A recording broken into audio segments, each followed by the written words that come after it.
کئی زندگیاں ایسی ہیں، روز لڑائیاں، روز جھگڑے، یا پھر آگے نہیں چلنے جیسی صورت بنتی ہے تو کیا کرے؟ اللہ فرماتا ہے فَبْعَثُوا حَكَمًا مِّنْ أَهْلِهِ وَحَكَمًا مِّنْ أَهْلِهَا. اللہ تعالیٰ نے فرمایا عورت کی طرف سے ایک سمجھ بوجھ رکھنے والا آدمی آئے اور مرد کی طرف سے بھی ایک سمجھ بوجھ رکھنے والا آدمی آئے. ان یریدا اصلاحا یوفق اللہ بینہما. اگر دونوں خاندانوں سے ایک ایک آدمی بیٹھ گیا اور ان دونوں کی نیت اصلاح کی ہے تو رب فرماتا ہے اللہ ان کے دلوں میں محبت پیدا کرے گا. ہاں یہاں تو لڑکی کی اماں پہلے سے بیٹھی ہوئی ہے، نہیں طلاق ہی چاہیے میری بیٹی کو، واپس بھیجو گھر. اصلاح کی نیت کا ہے. آدھی لڑکیوں کے گھر کو توڑنے میں ان کی ماؤں کا ہی ہاتھ ہے، زبردستی کا. میرے عزیزو، شادی کے بعد ایک زندگی جو ہے یہ کیسی ہے؟ شوہر اور بیوی دونوں کو قرآن نے کہا ہن لباس لکم وانتم لباس لہن. عورتیں تمہارے لیے لباس ہے اور تم عورتوں کا لباس. لباس سمجھتے ہیں نا کیوں پہنا جاتا ہے؟ لباس بدن چھپانے کے لیے پہنتے ہیں، ٹھنڈی گرمی سے بچنے کے لیے پہنتے ہیں. تو تم عورتوں کا لباس ہو، اس کا مطلب یہ ہے کہ عورتوں کے عیبوں کو تم چھپاؤ گے اور تمہارے عیبوں کو عورتیں چھپائیں گے. ایک دوسرے کے عیب کو باہر نہیں نکالے. اور اسی طرح عورتوں کی تکلیف آئے تو تم سہارا بن کر کھڑے ہو جاؤ، اور مرد کی تکلیف آئے تو عورت سہارا بن کر کھڑی ہو جائے. ماں خدیجۃ الکبریٰ رضی اللہ تعالی عنہا کی زندگی کو دیکھیں. حضور پاک صلی اللہ تعالی علیہ وسلم سے جو وفا تھی، محبت تھی. اللہ حضور غار ہرا سے جب اترتے، دوپہر کا وقت ہو، غار ہرا 3000 فٹ اونچا پہاڑ ہے. حضرت خدیجہ اپنے گھر سے باہر آنگن میں کھڑی ہوتی تھی. گزرنے والے کہتے خدیجہ، حضور پاک صلی اللہ تعالی علیہ وسلم تیرے شوہر آ رہے ہیں، ابھی وقت لگے گا، جب تک تو چھاؤں میں بیٹھ جا. حضرت خدیجہ کہتی ہے میرا دل گوارا نہیں کرتا، میرے سرتاج دھوپ میں اتر رہے اور میں چھاؤں میں بیٹھی رہوں. جتنی دیر میرے رفیق حیات صلی اللہ علیہ وسلم دھوپ میں اتر رہے ہوں اتنی دیر میں بھی تو دھوپ میں کھڑی رہوں. حصے داری اس کو کہتے ہیں، پارٹنرشپ یہ ہوتی ہے، شریک حیات اس کو کہتے ہیں، لائف پارٹنر یہ ہے. حضرت خدیجہ کا جب انتقال ہوا میرے آقا کو اتنا غم ہوا، اتنا غم. پورے سال کا نام رسول پاک نے عام الحزن رکھا. یہ غم کا سال ہے جس سال ام المومنین کا انتقال ہوا.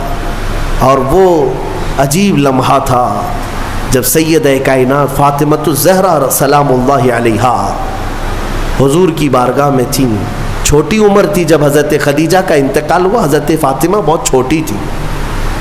حضور پاک صلی اللہ علیہ وسلم نے بلایا، حضرت فاطمہ سے محبت کیا اور کہا فاطمہ تیری ماں کے انتقال سے پہلے تیری ماں نے کچھ کہا تھا، کوئی خاص بات جو مجھے نہ کہی؟ حضرت فاطمہ کہتی ہاں ابا جان، اماں نے انتقال سے ایک دن پہلے مجھ سے کہا تھا فاطمہ اگر میں مر جاؤں، اگر میرا انتقال ہو جائے تو میرے کفن کے ساتھ تو اپنے بابا جان کا جبہ بھی رکھ دینا. اپنے بابا جان کا جبہ میرے کفن کے ساتھ رکھ دینا، میری قبر میں رکھ دینا. حضرت فاطمہ روتے ہوئے کہتی ہیں یا رسول اللہ اماں کی ایک خواہش تھی.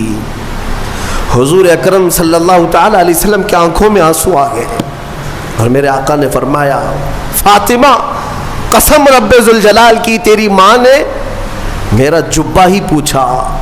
قسم رب ذوالجلال کی اگر خدیجہ یہ کہتی تو میں اپنے جسم کی چمڑی بھی اتار کر دیتا. اگر وہ جلد مانگتی تو میں اپنے جسم کی چمڑی بھی اتار کر کے اس کو دیتا. یہ ہے ازدواجی زندگی کی محبت. شوہر بیوی ایک دوسرے کو تان و تشنیع کرتے رہے، عورت شوہر کے غائبانہ میں خیانت کرتی رہے، تو یہ کون سے لائف پارٹنر ہیں؟ کون سے شریک حیات ہے؟ اعتماد کے رشتے کا نام ایک نکاح ہے. اعتماد ہو. شوہر اپنی بیوی پر شک کرتے ہوئے کب تک جی سکتا ہے؟ عورت اپنے مرد پر شک کرتے ہوئے کب تک جی سکتی ہے؟ شک کی دیوار ایسی خطرناک ہے جس کا علاج بھی نہیں بلکہ یہ زندگیاں توڑ دیتی ہیں۔ قرآن کہتا ہے اگر دونوں میں اصلاح کا ارادہ ہے تو اللہ دونوں میں محبت پیدا کرے گا۔ یہ میرے آزمائی ہوئی بات ہے۔ اسی جگہ پر میں آپ کو بتاؤں، اسی جگہ پر لیٹر لے کر کے دو لوگ ہمارے پاس آئے تھے جس پر پورا مضمون تھا کھلا نامہ، کھلا چاہیے، شادی ہو کر 1 سال ہو گیا، کھلا نامہ، اور سب تیار ہے ہمارے سامنے، بس ہمیں گواہ بنا کر سائن لینا ہے۔ ہم نے جانچ پڑتال کی کہ 1 سال کے اندر ایسا کیا دیکھ لیا کہ کھلا کے لیے آ گئے ایک دوسرے کو؟ بس کچھ بھی نہیں ہے۔ عورت جب بھی کچن میں جاتی ہے تو اسے کچھ تکلیف ہوتی ہے، اور ہماری اماں کہتی ہے کہ اس پہ اثرات ہیں، جنات ہیں، اس پہ آسیب ہیں، گھر میں کہاں اس کو رکھیں گے؟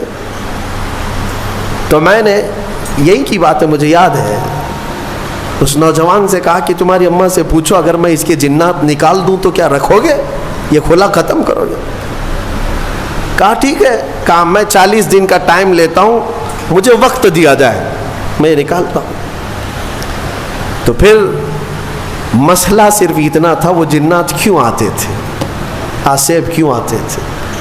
ہم نے علاج بھی کیا، جو دعا کا علاج ہے وہ اپنی جگہ پر، لیکن جب کسی سے محبت کے ساتھ حقیقی مسئلہ پوچھ لیا جائے تو بتا دیتے ہیں۔ لڑکی کو کام کرنے آتا نہیں تھا، نئی شادی ہوئی تھی، سیکھا کچھ بھی نہیں تھا، کچن میں جاتی تھی تو ہاں ہو کرتی تھی کہ کسی طرح سے میں روٹی بنانے سے بچ جاؤں، کچھ تو ہو جائے، لیکن اس کی اس حرکت کی وجہ سے سارے گھر میں لگا کہ جنات ہے، اس پہ آسیب ہے۔ تنبیہ کیا کہ کام سیکھ لے 1 مہینے کے اندر، کب تک اس طرح ہا ہو سے زندگی چلے گی؟ خلا سے بہتر ہے کہ زندگی محبت کے ساتھ گزرے۔ ہو سکتا ہے نصیحت کام آ گئی، 1 مہینے کے بعد دونوں واپس آئے اور اس خلا ناموں کو ہمارے سامنے پھاڑ دیا، کہا نہیں دونوں میں اتفاق ہے، ہم رہ سکتے ہیں، آج تک الحمدللہ وہ جوڑا سلامت ہے۔ اصلاح کی اگر نیت ہو، قرآن کہتا ہے کہ دونوں میں اللہ محبت خود پیدا کرے گا۔ توڑنے کے لیے سب سے پہلے بیٹھے ہوئے ہیں، سب سے پہلے توڑنے کا ارادہ ہے۔ عزیزان گرامی، اب یہاں چلتے ہوئے میں ایک بات اور بھی بتا دوں، ازدواجی زندگی ایک چیلنج ہے مردوں کے لیے بھی۔ میں کہتا ہوں کبھی کبھار شادی کرنے کے بعد جو ہے مرد رکشہ بن جاتا ہے، ہاں 3 ٹائر والا رکشہ ہوتا ہے، رکشے میں 3 ہی ٹائر ہوتے ہیں، ایک طرف ماں ہوتی ہے، ایک طرف بیوی ہوتی ہے۔ رکشے والے کو معلوم ہونا چاہیے زور سے اگر گھمائے گا تو پلٹی ہوتی ہے، اس کو گھمانا نہیں چاہیے بہت تیزی سے اگر رکشہ گھمایا تو یا تو ادھر پلٹی ہوگا یا ادھر پلٹی ہوگا۔ تو اتنی بات یاد رکھو، رکشہ چلانے والوں سے پوچھ لو کیسے گھمانا چاہیے، کیسے چلنا چاہیے،